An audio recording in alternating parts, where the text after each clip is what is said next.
الحمد لله وكفى وسلام على عباده الذين اصطفى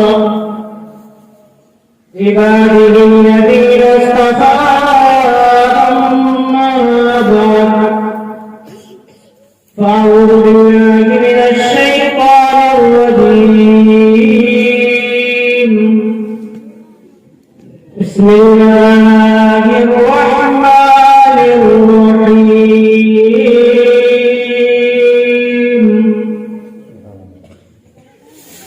قل إن كنتم تحبون الله فاتبعوني يحببكم الله صدق الله مولانا العظيم وبلغ رسوله النبي الكريم ونحن على ذلك لمن الشاهدين والشاكرين والحمد لله رب العالمين.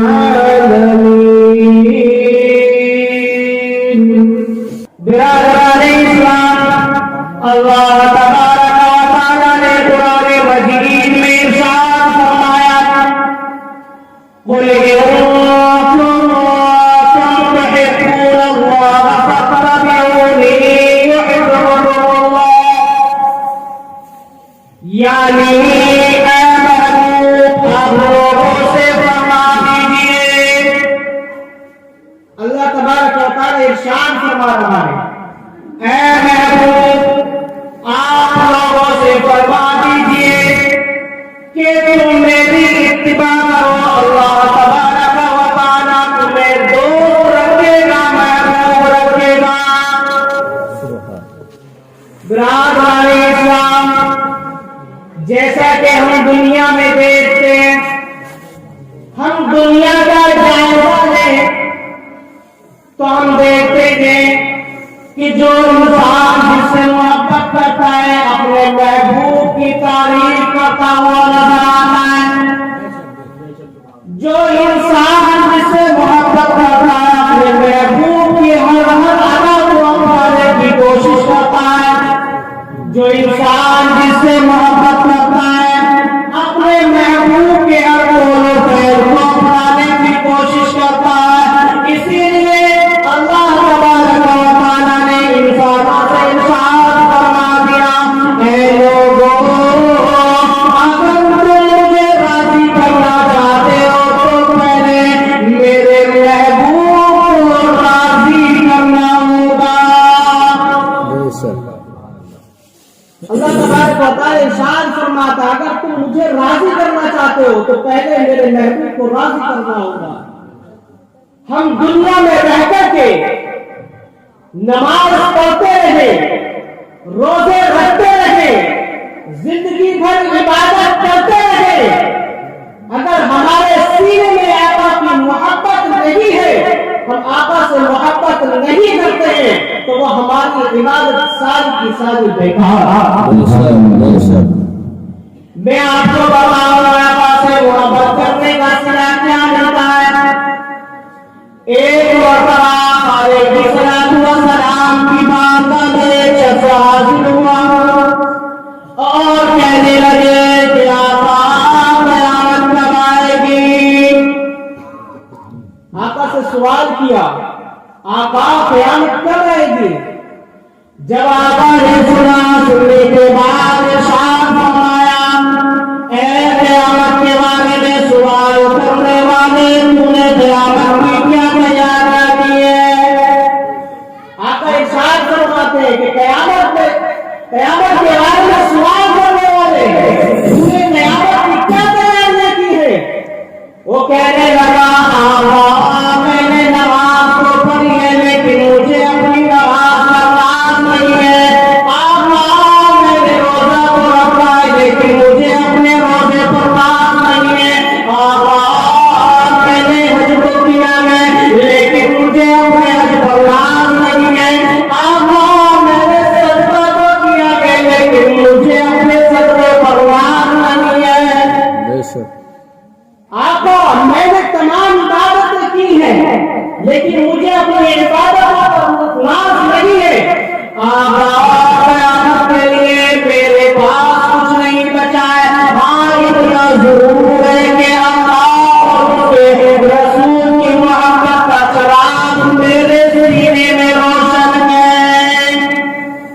انہوں نے فرمایا آقا میرے سینے میں اللہ اور اس کے رسول کی محبت کا چراغ روشن ہے۔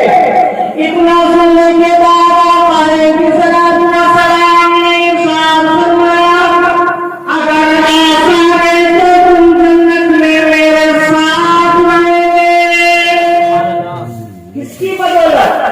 آقا سے محبت کرنے کی بدولت ہمیں جنت میں رہی ہے۔ ہم کتنے خوش نصیب ہیں کہ جس امت میں آنے کے لیے نبیوں نے دعا کی مولا تو ہمیں نبی نہیں بناتا، ہمیں آقا کی امت میں پیدا بناتا۔ تو ہم کتنے خوش نصیب ہیں کہ ہم آقا کی امت میں پیدا ہوئے۔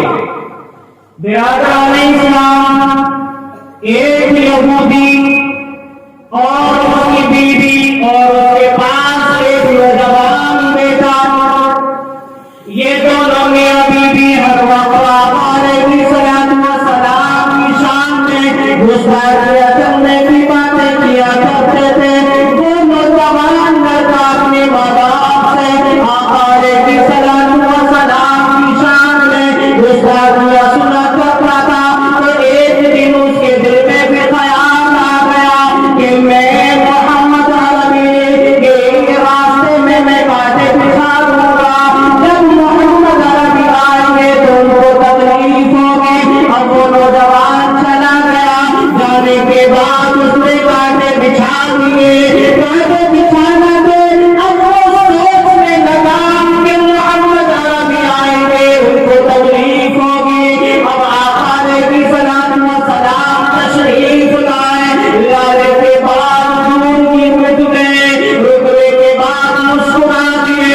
جیسے کہ آقا کا مسکرانا تھا اس نوجوان کی دل کی دنیا بدل گئی۔ اب وہ کسی بیمار کی طرح اپنے گھر واپس ہوگا۔ اب اسے اپنے گھر میں سکون نہیں مل رہا ہے، اسے چین نہیں مل رہا ہے۔ اپنے ماں باپ سے بہانہ بنا کر کے وہ مسجد نبوی جانا اور آقا علیہ الصلوۃ والسلام کا دیدار کر لیتا۔ دیدار کرنے کے بعد ایک بیمار کی طرح گھر واپس ہوگا۔ اب اس کو سکون نہیں مل رہا ہے۔ ایک وقت ایسا آ گیا کہ وہ نوجوان لڑکا بیٹا بیمار پڑ گیا۔ اب اس کو باپ ڈاکٹروں کے پاس لیے جا رہا ہے، بڑے بڑے ڈاکٹروں سے علاج کرا رہا ہے، بڑے بڑے حکیموں سے علاج کرا رہا ہے، لیکن کوئی بھی فائدہ حاصل نہیں ہو رہا ہے۔ یہ بات تک کہ ڈاکٹروں نے جواب دے دیا کہ اس کا بچنا مشکل ہے۔ جب اس کے باپ نے اتنا سنا اپنے بیٹے کو گھر واپس لے آیا۔ گھر والے کے بعد کہنے لگا بیٹا اگر تمہاری کوئی آخری خواہش ہو تو تم مجھے بتاؤ، میں تمہاری آخری خواہش کو پورا کر دوں۔ وہ نوجوان کہنے لگا ابا جان آپ نے مجھ سے وعدہ کیجیے کہ میری آخری خواہش کو آپ خوشی خوشی پورا کریں گے۔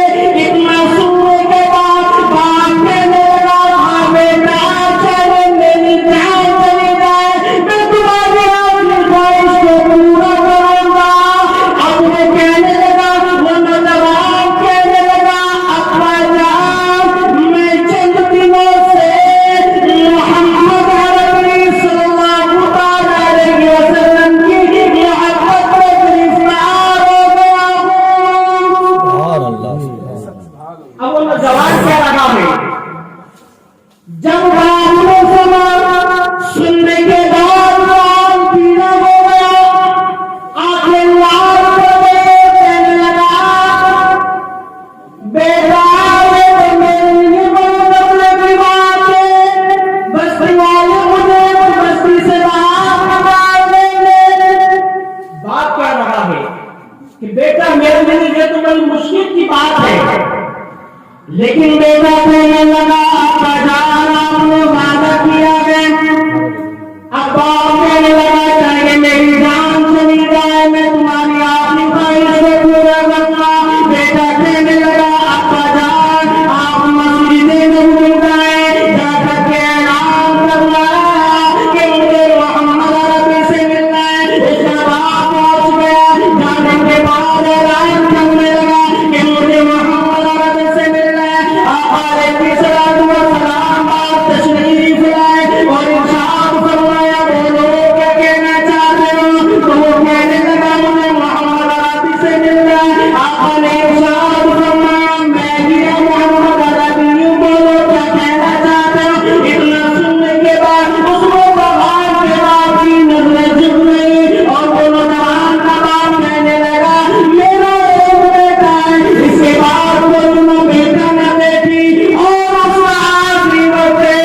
بہت عمدہ. اب صحابہ اکرام دوسرا سماعت کر دیتے ہیں.